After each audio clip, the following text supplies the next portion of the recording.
Muy buenas tardes. Reciban la más cordial bienvenida de quienes conformamos la sección nacional del Ecuador del Instituto Panamericano de Geografía e Historia.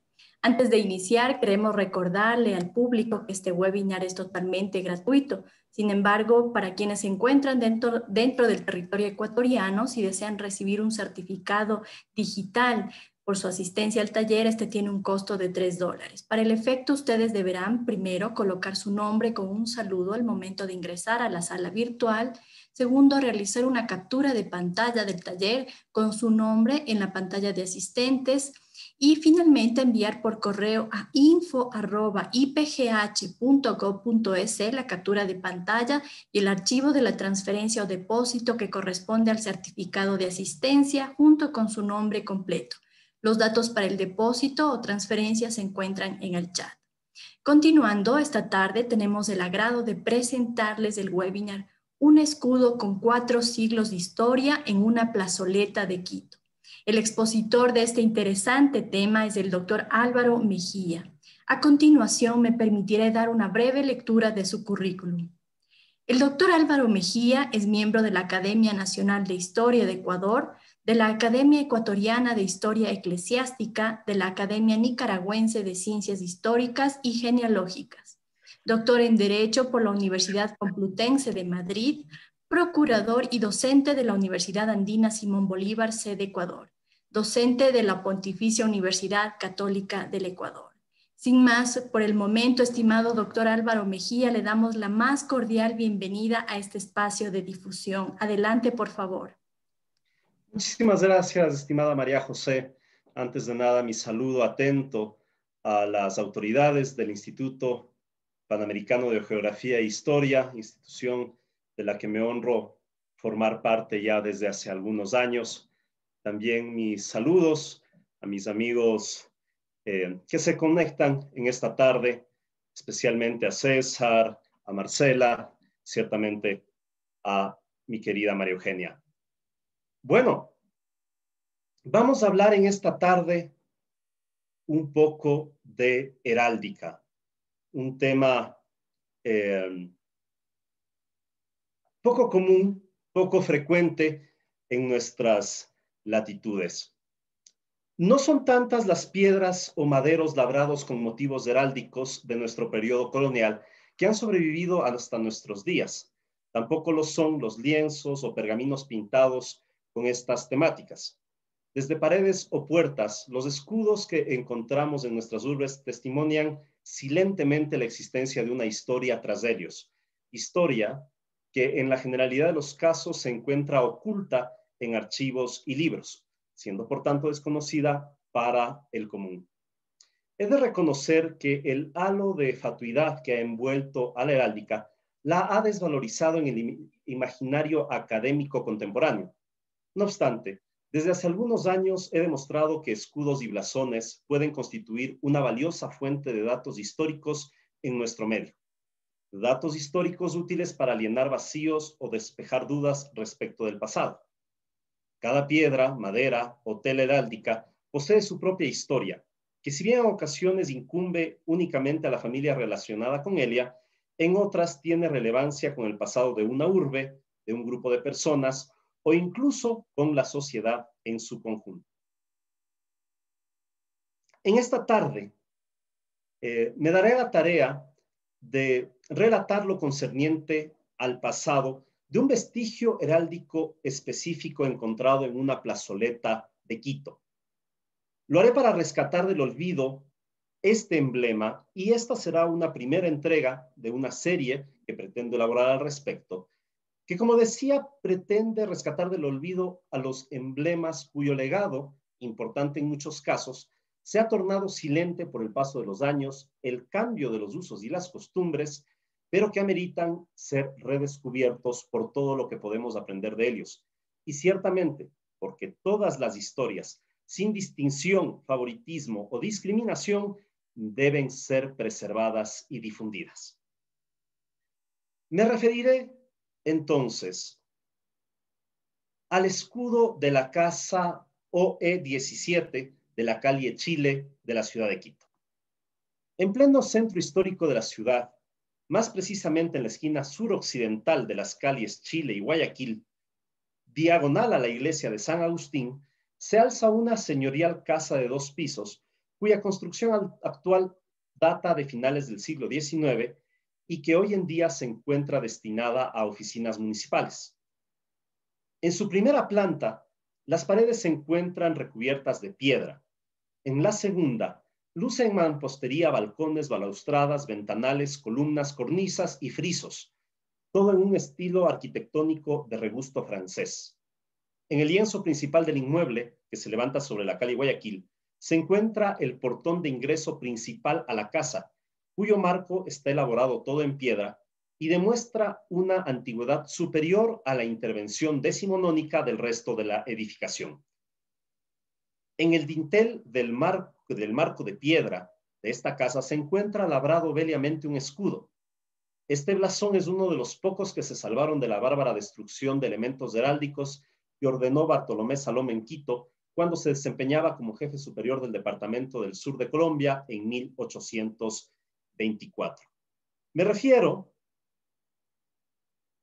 exactamente a esta casa que paso a compartir en estos momentos y que todos quienes han transitado por el centro histórico la reconocerán, la plaza diagonal a la iglesia de San Agustín, donde existe una oficina de rentas municipales. 2 pisos, estilo afrancesado en la parte superior, paredes de piedra en la parte inferior, la portada original con el escudo.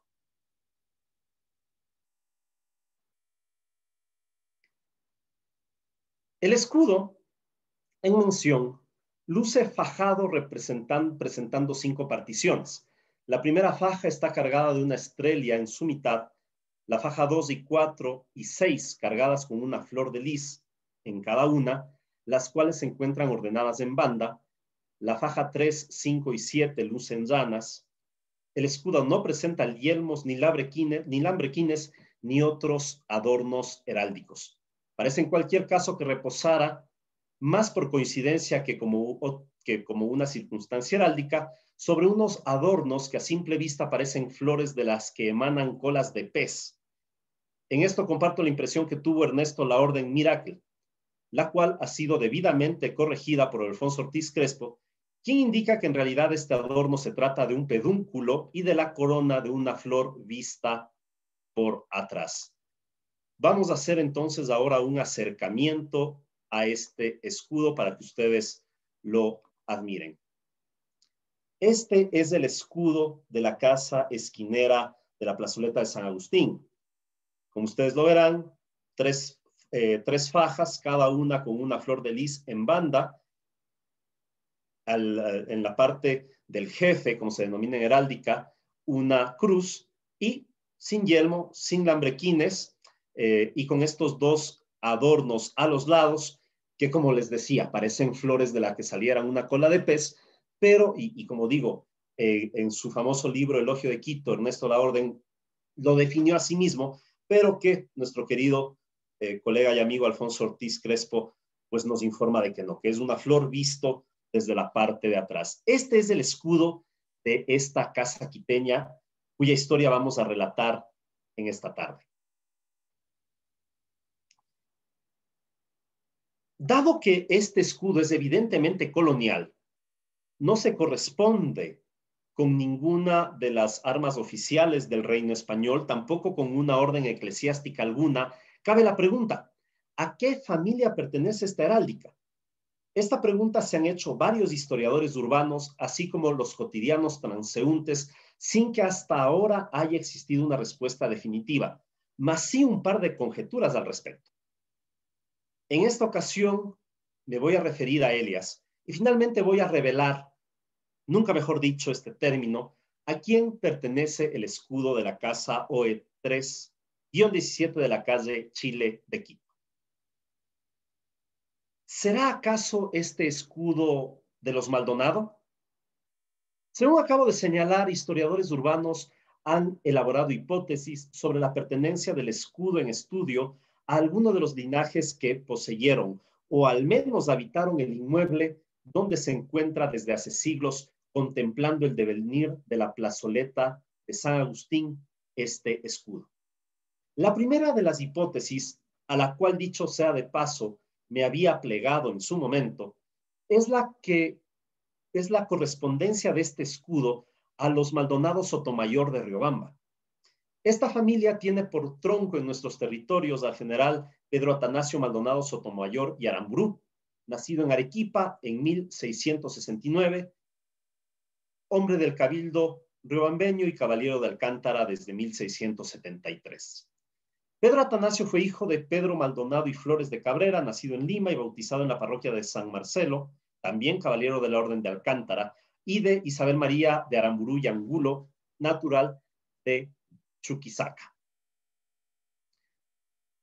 La genealogía de esta familia, de esta distinguida familia riobambeña, ha sido ya bastante estudiada.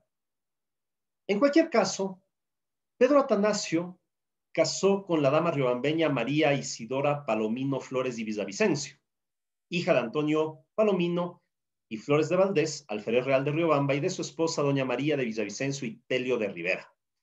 Esta pareja fue progenitora del gran sabio riobambeño Pedro Vicente Maldonado, así como de Ramón Joaquín, quien era el hijo primero de esta familia y quien es la figura de interés a efectos de esta investigación. Ramón Joaquín Maldonado Sotomayor y Palomino nació en Riobamba el 20 de febrero de 1700. Si bien ocupó distinguidos cargos en su ciudad natal y tuvo importantes propiedades en tal jurisdicción, parece que no le gustó habitar en su tierra y buscó pronto horizontes más allá del Chimborazo. Entre 1729 y 1732 fue teniente y capitán general del corregimiento de La Tacunga.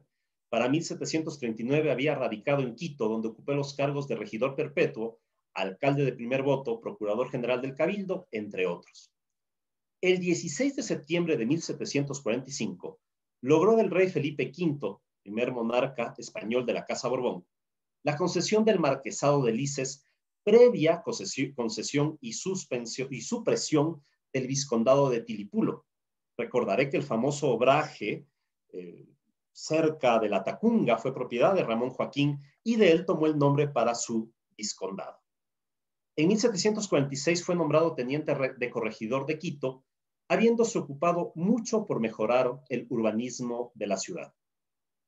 La casa que ocupó Ramón Joaquín Maldonado Sotomayor y Palomino en Quito se encontraba ubicado en la esquina noroccidental de las actuales calles Chile y Guayaquil. Esto es, justo enfrente de la casa en la que se encuentra el escudo de nuestro interés. Esto fue así, ya que el inmueble había pertenecido, al menos desde 1689, al doctor Diego de Segura y Lara, luego a su hijo, el también doctor Diego de Zárate y Segura, posteriormente a su nieta, Petronila Zárate y Alarcón, señora esta quien casó en 1729 con el marqués de Lices, con Ramón Joaquín Maldonado.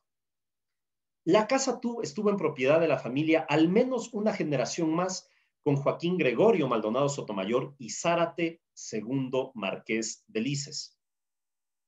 Para 1797, un hijo del anterior, llamado Ramón Joaquín Maldonado Sotomayor y Borja, a la sazón tercer marqués de Lices, aparece viviendo en la casa situada al frente de la de sus ancestros, es decir, en la casa materia del presente estudio.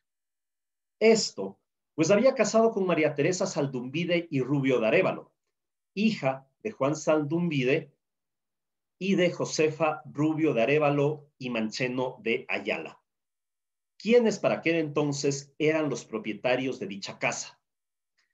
Dada la vecindad de los Maldonado en la plazuela de San Agustín durante algunas generaciones, y más concretamente, dado que varios miembros de la familia vivieron en la casa hoy identificada con el número OE3-17 de la calle de Chile, a lo que añado la condición probada de hidalgos e incluso nobles titulados de esta familia Maldonado, y el hecho de que la heráldica inmemorial de tal linaje presenta flores de lis, ha llevado a pensar que el escudo fajado y con flores de lis, que preside el portón de la casa en mención, correspondiera a esta familia Maldonado.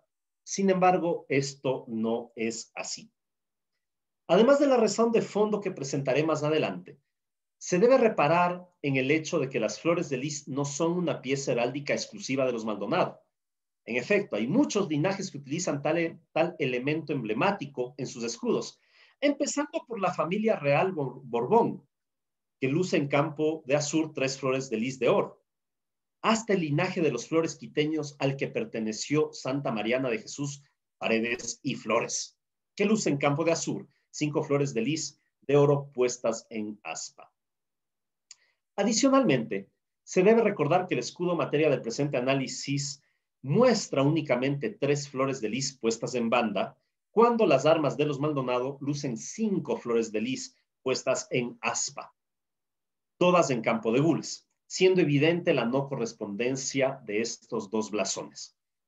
Confirmo entonces que pese a ciertas coincidencias simbólicas y locativas, el escudo en estudio no pertenece a los Maldonados marqueses de Lices. Entonces, tal vez este escudo perteneció a los Aldumbide. Según he anticipado, la casa hoy signada con el número OE317 de la calle Chile perteneció a la familia Saldumbide desde mediados del siglo XVIII. Todo empieza en 1736, año en que el capitán Matías de Santa Cruz adquirió la casa a los herederos del también capitán Cristóbal de Paredes Cortés, quien a su vez la había adquirido en 1705 a los herederos del alférez Alonso Benito de Heredia, mismo que compró la casa hacia 1672.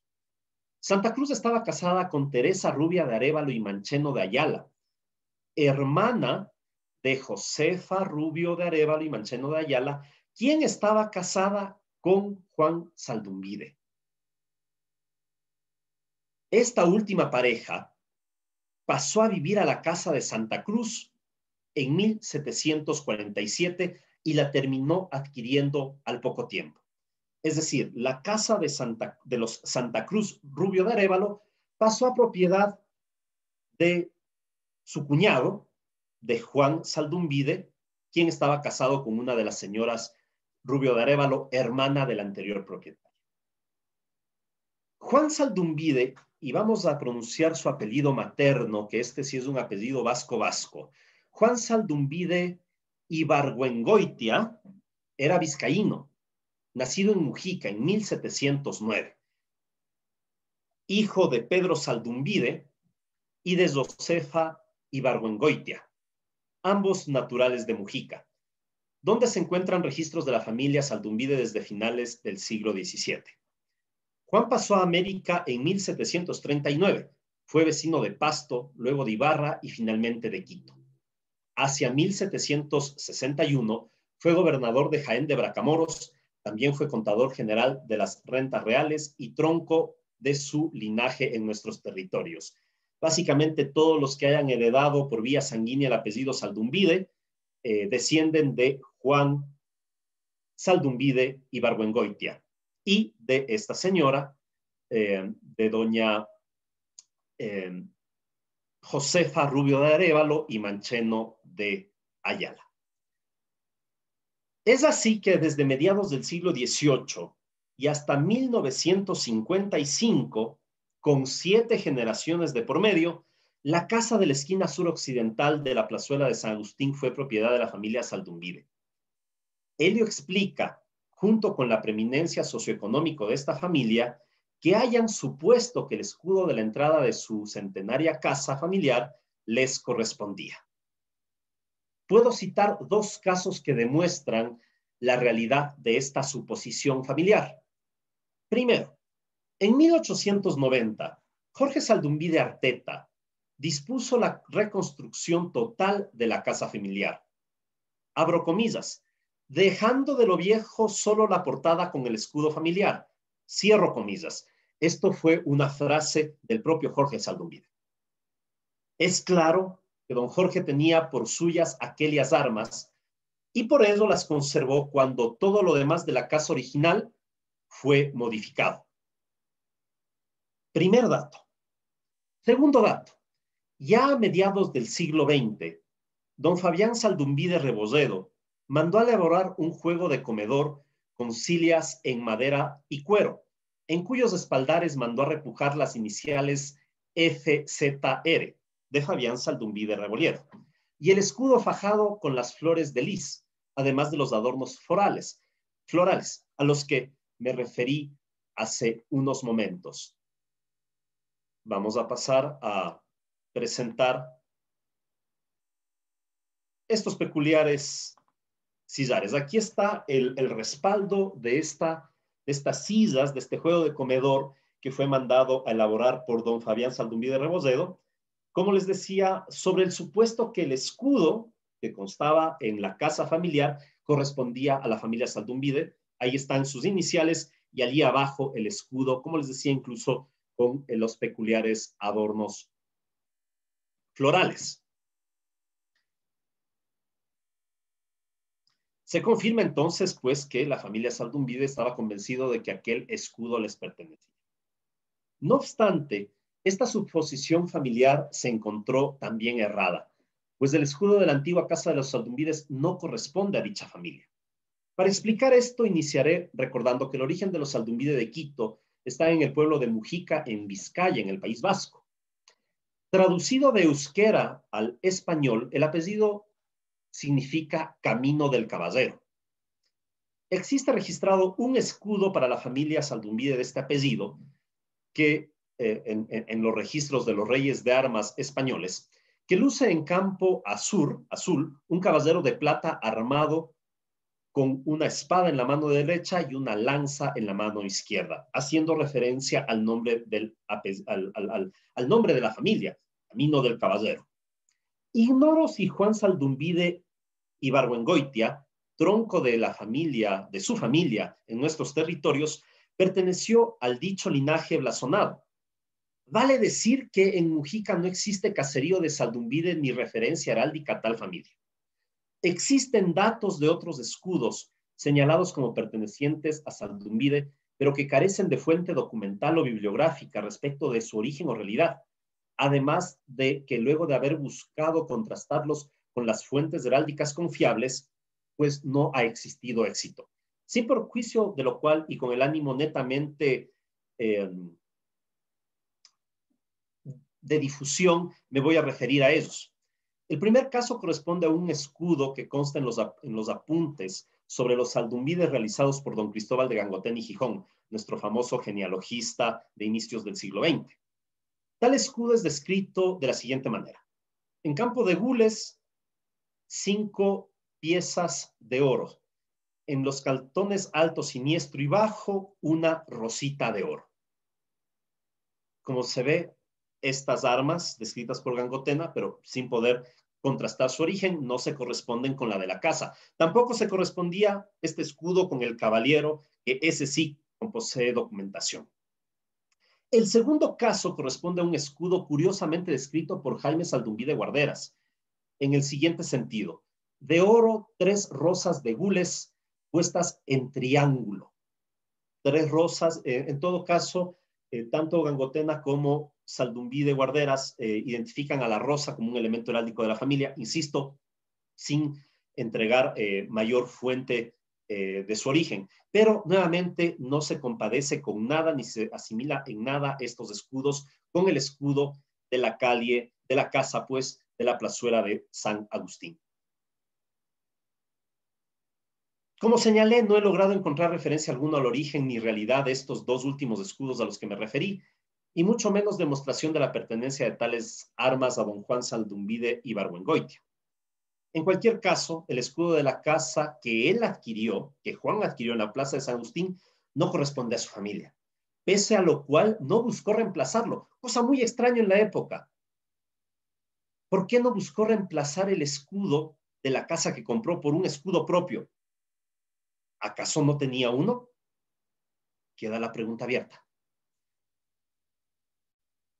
En cualquier caso, ya sabemos que las 2 hipótesis que han existido sobre a quién pertenece ese escudo han sido demostradas como hipótesis fallidas. Pero bueno, ¿podemos sí afirmar a quién correspondió este escudo? Pues vamos ahí.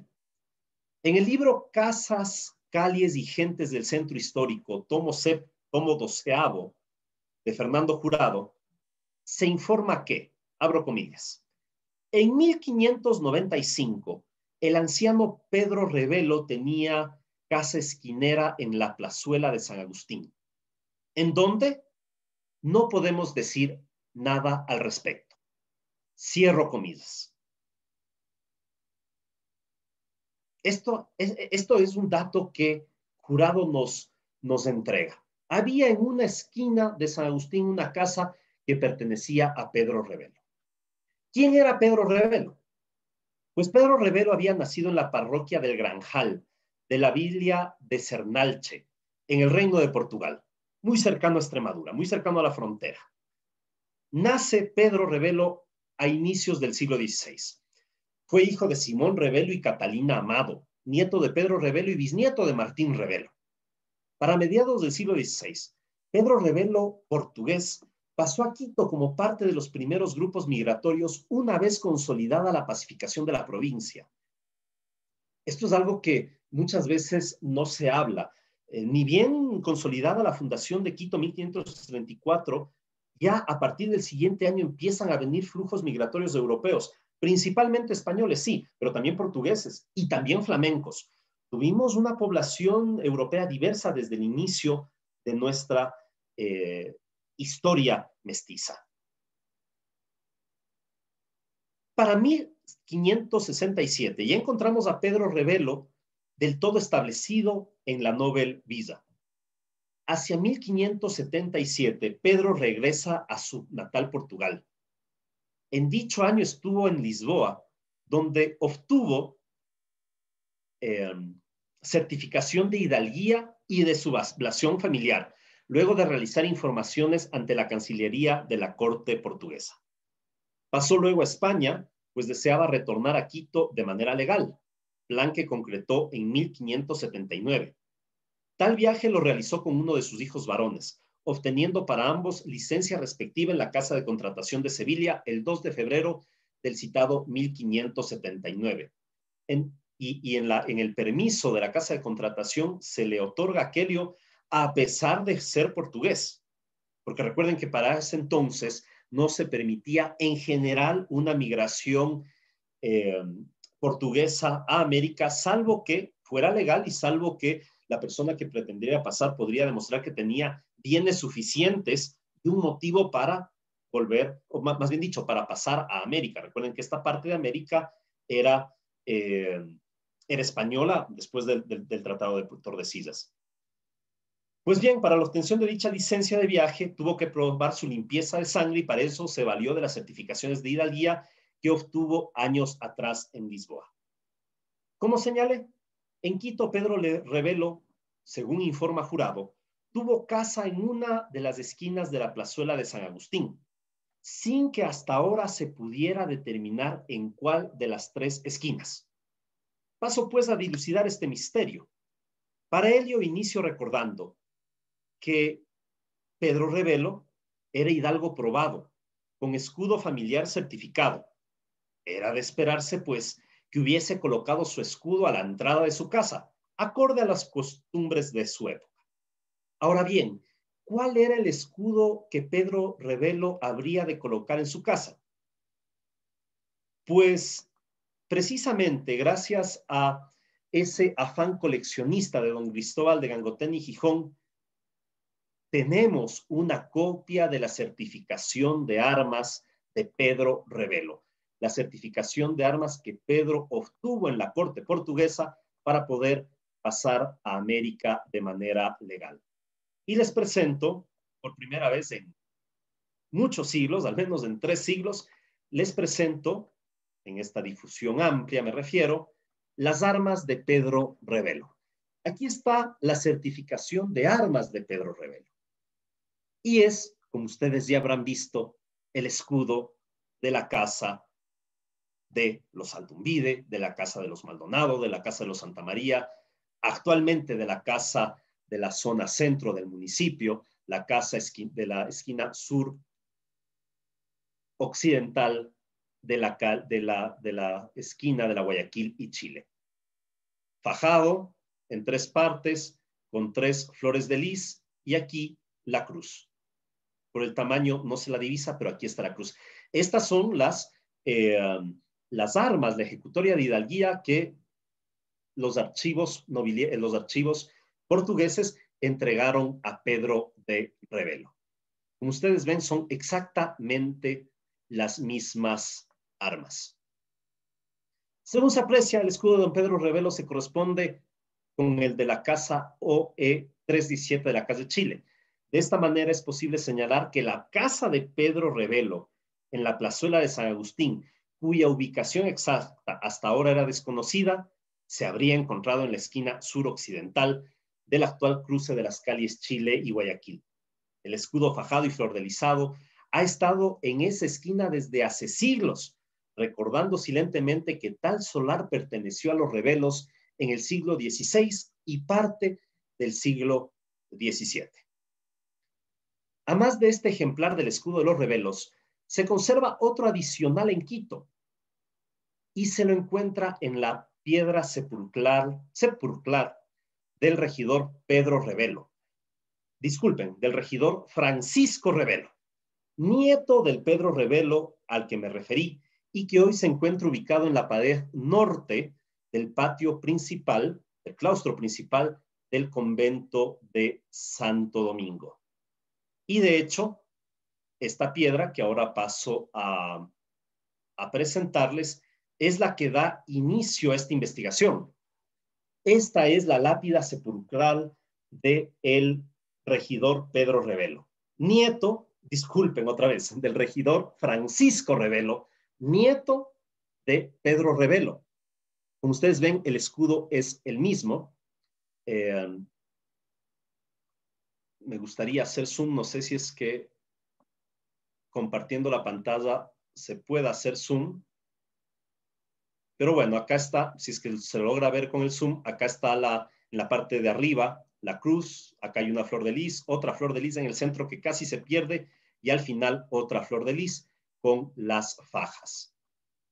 Este es el escudo que un poco dio inicio a esta investigación puntual.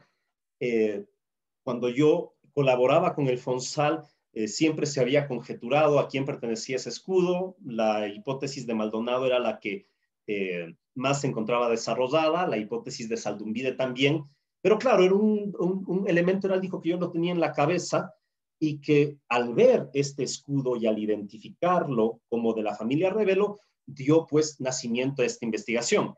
Cabe decir que esta piedra la descubrí cuando realizaba el curso prematrimonial con mi actual esposa y claro, entre que escuchaba los adecuados consejos de nuestro sacerdote, pues la atención a esta piedra también concitaba mucho mi interés.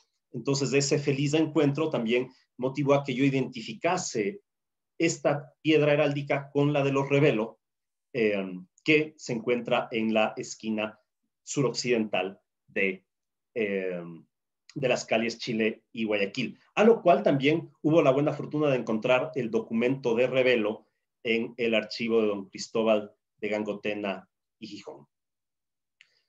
Bueno, les comentaba que el escudo en esta lápida de los Revelo es el mismo que el que se encuentra en el documento ejecutoria, con todos los adornos, inclusive con yelmo adornado con una cimera, con un león. Es exactamente el mismo que del documento. El de la casa es una versión mucho más simple, pero el escudo es exactamente el mismo. Un par de datos adicionales sobre la familia Revelo antes de concluir. Pedro Revelo buscó para sus hijas esposos portugueses, como él, habiendo casado a su hija Ana con Juan de Almeida Acevedo, pareja de la cual provienen buena parte de los Almeidas actuales, y a su hija Isabel con Juan Vieira Pereira. Hijo de esta última familia fue Lucas Vieira Revelo, quien fue varias veces regidor del Cabildo Quinteño.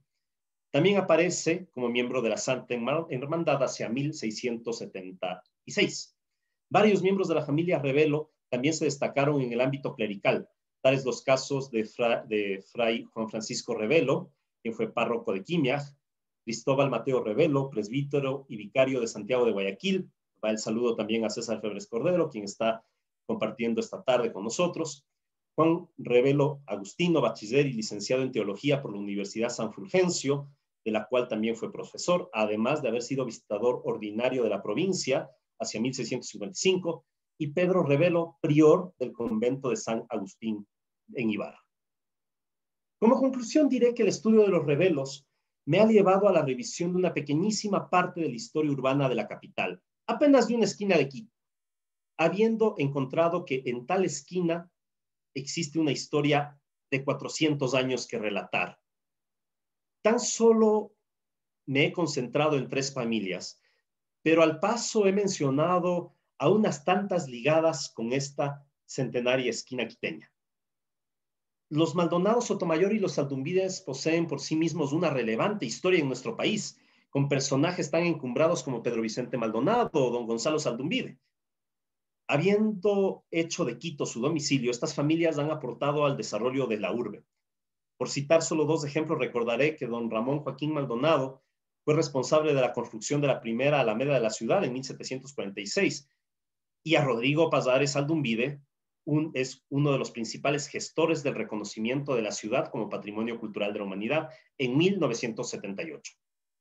Los Revelo, por su parte, se desempeñaron un papel preponderante en Quito durante los siglos XVI y parte del XVII. Son un ejemplo de aquellas familias otrora lustrosas que el paso del tiempo les restó protagonismo y prácticamente ocultó su historia. Sin embargo, en archivos constan legajos que relatan la prosapia de Pedro Revelo y sus descendientes, archivos que han sido consultados con motivo del estudio del blasón familiar que él y su nieto Francisco mandaron a labrar en piedra hace siglos. Una vez más, la historia de un escudo concita la revisión de otras historias, el descubrimiento de hechos e informaciones del pasado y las respuestas a varias interrogantes que hasta ahora se encontraban pues en el desconocimiento. La heráldica, bien estudiado y comprendida, mis queridas amigos y amigos, constituye, además de una disciplina autónoma, un recurso fundamental en las pesquisas históricas. Agradezco muchísimo su atención.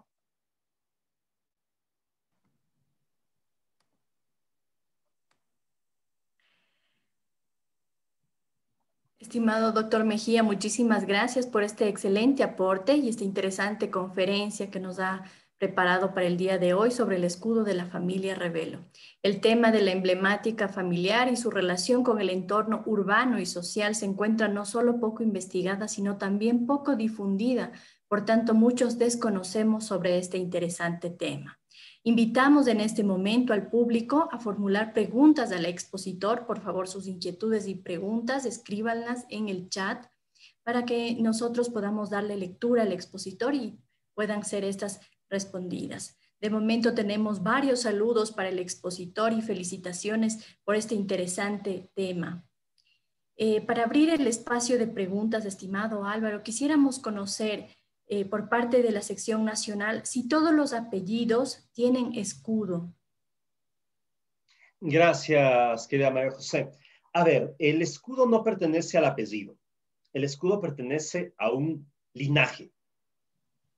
Es decir, a una secuencia familiar ligada con vínculo sanguíneo.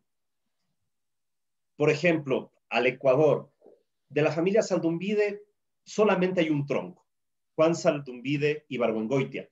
Todos los que desciendan de él por la línea, por la forma que sea, con tal de que haya una descendencia sanguínea, pues pertenecen a ese linaje. Y si Juan Zaldunvide tiene un escudo, les pertenecería ese escudo. Pero, por ejemplo, familia López, hubieron muchos troncos de familia López que vinieron totalmente diferentes entre sí, que ninguna relación tenían. Habrá que ver si es que el antepasado de ese López tenía derecho a escudo y si lo tenía lo podrá usar. Pero no por el hecho de meterse al internet, poner escudo de López, ya se puede decir que ese escudo le pertenece. Es algo que no pertenece al apellido, que pertenece a una misma familia, sanguíneamente relacionada. Es así que, por ejemplo, para un apellido Pérez, existen más de 22 escudos, porque hay familias de apellido Pérez que nada tienen que ver entre sí. Entonces, No existe un escudo de un apellido, existe un escudo de una familia. Para descubrir si se tiene derecho a ese escudo, pues habrá que remontarse a los antepasados y que ver si es que el antepasado tenía el documento como el que mostré que tenía Pedro Revelo, y si tiene ese documento, pues ya se podrá señalar aquello. Entonces, no hay que confundirse, no existe un escudo del apellido, existe un escudo de la familia vinculada estrictamente por lazos sanguíneos. Muchísimas gracias por esta interesante aclaración. Otra inquietud que tenemos es si tener escudo da nobleza o es un símbolo de nobleza. Muy interesante pregunta también, muchas gracias, María José. El escudo siempre se ha relacionado con el estatus nobiliario, pero no es un determinante de nobleza, para nada. El escudo simplemente es una representación de virtudes de una persona a la cual el rey le confirió a manera de condecoración hereditaria. Las condecoraciones, ustedes saben, generalmente o siempre son personalísimas. La condecoración que le dieron a mi padre, yo no la puedo lucir. Yo puedo lucir solo las mías y mis hijos no podrán lucir mis condecoraciones. Son personalísimas. Pero la heráldica, como excepción, era un reconocimiento a manera de condecoración, pero con característica hereditaria. No daba estatus nobiliario alguno al poseedor.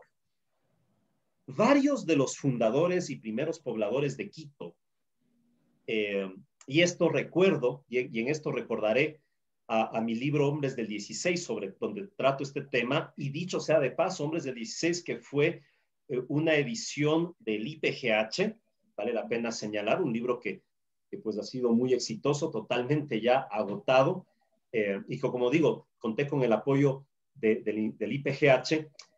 En este libro demuestro cómo varios de los conquistadores, de los fundadores y primeros pobladores de Quito, el rey de España les confirió un escudo, empezando por Benalcázar, Juan de Padilla, Diego de Sandoval, Rodrigo Núñez de Bonilla, Pedro Martín Montanero, entre tantos otros. El rey les dio un escudo, pero en la concesión de escudo no se refirió a la nobleza que tenían, ni siquiera les dio el tratamiento de don.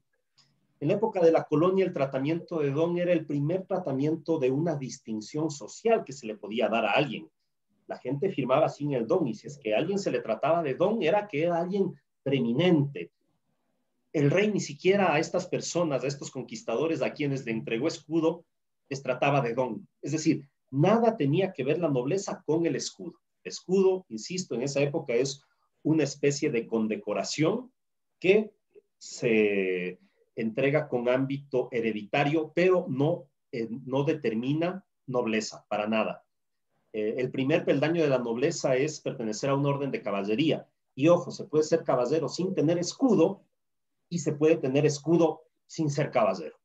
Se puede tener escudo sin ser marqués e inclusive viceversa. Inclusive viceversa. El título, de hecho, a través del cual se confiere el documento a través del cual se confiere un título, en la generalidad de los casos no lleva escudo. Nuestros nobles, varios de nuestros nobles quiteños de la época de la colonia pedían el título aparejado del escudo, porque no lo tenían, algunos de ellos. Pero otros que sí lo tenían, pues en el título de conde, por ejemplo, del conde de Casagijón, no consta escudo. La familia lo tenía desde antes, pues no era necesario. Pero, por ejemplo, en el caso del marquesado de Miraflores, los Flores de Vergara no tenían escudo y ellos pidieron el título y que también les den de yapa el escudo, porque en el ideario un escudo denota nobleza, pero ese es un error del ideario colectivo. Insisto, el escudo no determina nobleza, es una condecoración con la particularidad que es de carácter hereditario. Muchísimas gracias. Espléndida explicación, estimado Álvaro.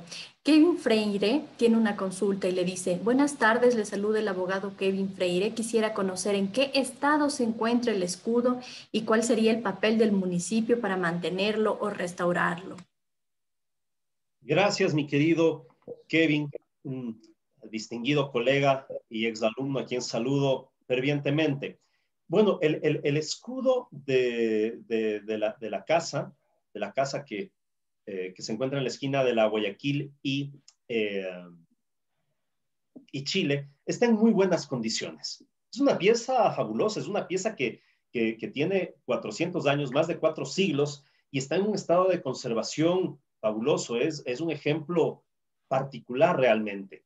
Eh, Está en un excelente estado de conservación. Yo pienso que está bastante cuidada y creo que no corre peligro, salvo el peligro del vandalismo. Salvo el peligro del vandalismo, que si es que al centro histórico llegan hordas bárbaras como las que tuvimos en octubre, todo puede pasar, pero en la generalidad de los casos, pues el escudo está bien. El que se encuentra en Santo Domingo está en buenas condiciones, tiene algo así como 3 siglos y medio, está en buenas condiciones, pero de conservación actual. Pero hay que considerar que esa lápida estuvo en el suelo y fue pisada por mucha gente a lo largo de los siglos. Entonces, por haber estado en el suelo y haber sido pisada, ha tenido un deterioro, pero por esa circunstancia. Desde que fue rescatada y puesta en una pared, pues su estado de conservación es adecuado, no se va a deteriorar más allá de lo que se deterioró por esta otra circunstancia. Y eso nos abre un debate. Existe la idea de recuperar ciertas lápidas que se encuentran en el piso, tanto de San Francisco como de las conceptas. Las madres conceptas tienen el interés de retirar del piso esas lápidas coloniales con escudos, con inscripciones y colocarlos en las paredes del claustro para evitar que se sigan deteriorando. Personalmente yo estoy totalmente de acuerdo con esa medida de conservación. Hay quien señala que no, que eso está ahí, no se lo tiene que topar. Primero, vean, al lugar actual en el que se encuentran esas lápidas es totalmente arbitrario y data del siglo XX. Al menos en el monasterio de las Conceptas, eso data después del incendio, es decir, la ubicación actual es totalmente arbitraria y muy moderna, es decir, no hay ningún vestigio que se pueda recuperar. Y el salvar a estas losas de su total pérdida, a mí me parece que es algo adecuado. Personalmente lo considero así. En San Francisco se han salvado varias lápidas y en el claustro principal, ustedes cuando lo van a visitar van a encontrar inclusive la lápida de los Sierra Pambey e inclusive la de un famoso Cantuña, que no era albañil, sino herrero. Es una bellísima lápida del ejemplo de las lápidas de un indígena con fuerte poderío económico. Todas esas se salvaron porque no han estado siendo pisadas y creo que se debería recuperar. Entonces, la piedra funeraria de Francisco Rebelo tiene el desgaste de siglos de haber pisado, pero al estar recuperada y puesta en buenas condiciones por los sacerdotes de la Orden de Santo Domingo, pues su conservación está garantizada para los próximos siglos. Muchas gracias. César Febres Cordero le pregunta, ¿cuántas familias armígeras quedan hoy en el Ecuador aproximadamente? Interesante. Digamos que no son pocas. El uso del escudo, a ver, el uso del escudo hasta el siglo XVIII estaba muy en moda, estaba muy en boga. El escudo era una manera de identificarse y estaba muy en moda y no pocas familias tenían acceso a escudo. No pocas, no digamos que la mayoría, pero no pocas. En el siglo XIX, primero, después de la independencia, Bolívar prohibió los usos ibéricos, salvo de las familias amigas de él. Por ejemplo, en Quito, muchas familias tenían apellidos compuestos, pero con la abolición de los usos españoles pasaron a optar por un solo apellido. Excepciones, los Fernández Salvador, los Gómez de la Torre, no se diga los Febres Cordero, amigos de Bolívar, que por supuesto tenían la posibilidad de obviar las órdenes que existían al respecto, pero la mayoría de las familias simplemente optaron por un apellido, un solo apellido. Y el uso de los escudos, como digo, también cayó en desuso. Discúlpenme la cacofonía. Además, como les dije, en 1824 hubo una gran purga de escudos del brazo de Bartolomé Salom Entonces ya el tema de los escudos se perdió en el siglo XIX. A inicios del siglo XX, con las obras genealógicas de Cristóbal de Gangotena, y también en la primera mitad del siglo XX y hacia la segunda mitad, también con las obras genealógicas de Pedro Robles Chambers, viene un regusto nuevo por el tema de la heráldica. Y las viejas familias tradicionales empiezan a desempolvar papeles viejos y tal. Entonces, después vino otra nueva moda de escudos, como digo, de la mano de estas obras genealógicas de élite de estos dos genealogistas, importantes y respetables genealogistas, y existen ciertas heráldicas de esa época moderna. Ejemplo, la casa de Camilo Ponce Enríquez en la Mariscal. Es una casa con una linda portada de piedra colonial, pero con dos escudos muy contemporáneos de los Gangotena Gijón y un escudo de Ponce bastante arbitrario en mi criterio y según lo sustento en mi más reciente obra sobre la revisión de la heráldica en la obra de Gangotena. Entonces, bueno, también Carlos Manuel Arrea nos gustó mucho del tema de escudos, ciertamente por influencia de Cristóbal de Gangotena y su castillito de aquí de la 12 de octubre tiene el escudo de los Larrea. No se diga la Circasiana, está llena de escudos. Como usted, la familia Lazo era muy gustosa también de los escudos, sobre todo de usar el escudo de su antepasado Diego de Sandoval. La familia Barba también, ese es un caso curioso que también en algún momento expondré, el escudo de los Barba de Quito, un caso bastante curioso también que comentar. Bueno, empezó la moda de los escudos y ustedes en Quito, en la zona norte, pueden encontrar varias casas blasonadas. En la zona del Arbolito hay dos casas blasonadas, en la zona de la Mariscal hay varias casas blasonadas, es decir, hubo una nueva moda. ¿Cuántas familias quedan? No te podría dar un número, pero varias familias. Pero también hay que ser muy crítico con eso. Tanto Cristóbal Gangotena como Pedro Robles y sus seguidores, a veces les gusta en sus genealogías poner un escudito por adornar, sin ningún sustento científico. Eso es un gravísimo error. Entonces, hay muchas familias que tienen derecho a esto, sí, la cuestión es armar simplemente la genealogía y encontrar el documento o encontrar la usanza y listo. ¿Qué te da eso? Un recuerdo familiar, nada más. Pero desde una perspectiva histórica, el servicio de la heráldica para estos temas puede ser interesante. Ya la historia urbana de Quito tiene un elemento adicional, mínimo sí, pero adicional para completar el pasado de nuestra urbe y que ha estado aportado de mano de la heráldica. Muchas gracias, Pablo. Justamente nos acaba de preguntar Pablo Ruiz si se siguen emitiendo escudos hoy en día y si es así, ¿quién los emitiría? Mi querido Pablo, también muchos saludos. A ver, en el Ecuador no existe un reconocimiento a los emblemas heráldicos. No lo existe. En reinos como Inglaterra sí, en reinos como España sí, en Ecuador no. En Ecuador no existe un reconocimiento al tema heráldico, entonces a efectos ecuatorianos nadie puede dar un escudo.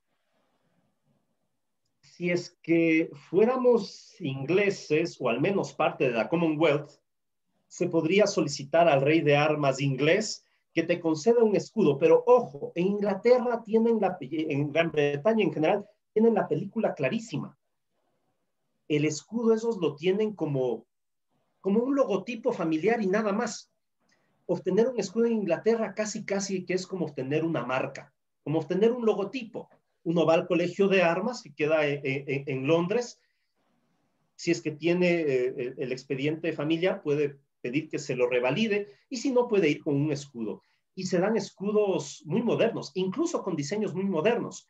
La ex primera ministra de Canadá, la representante de la corona inglesa ante Canadá, no me acuerdo el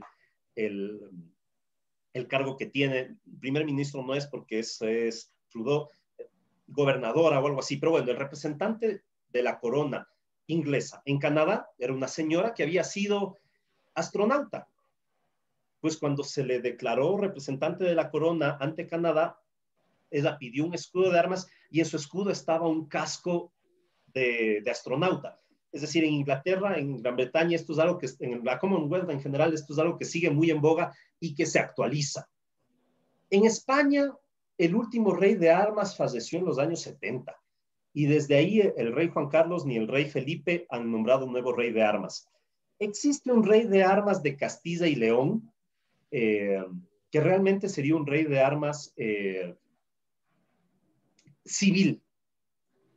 Sin embargo, él tiene los archivos de los antiguos reyes de armas y tiene cierta legitimación para emitir nuevos escudos o el reconocimiento de escudos familiares.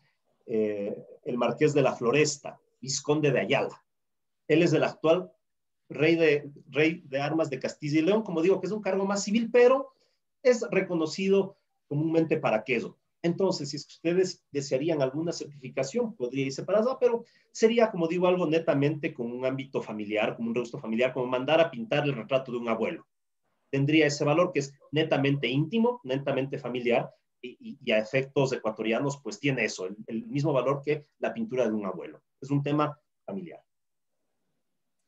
Muchísimas gracias nuevamente, estimado Álvaro. A nombre de quienes conformamos la sección nacional del Ecuador, nos sumamos a las felicitaciones por parte del público y le agradecemos por esta valiosísima participación y presentación. Quisiéramos recordar al público que la grabación de este webinar estará disponible la próxima semana en YouTube para que puedan visualizarla nuevamente. Antes de despedirnos, queremos agradecer también a quienes nos han acompañado el día de hoy. Queremos invitarles a suscribirse al boletín de noticias para enterarse de las actividades que realizamos durante este 2021 ingresando a nuestra página web www.ipgh.gov.es. Muchísimas gracias. Muchísimas gracias, estimado Álvaro.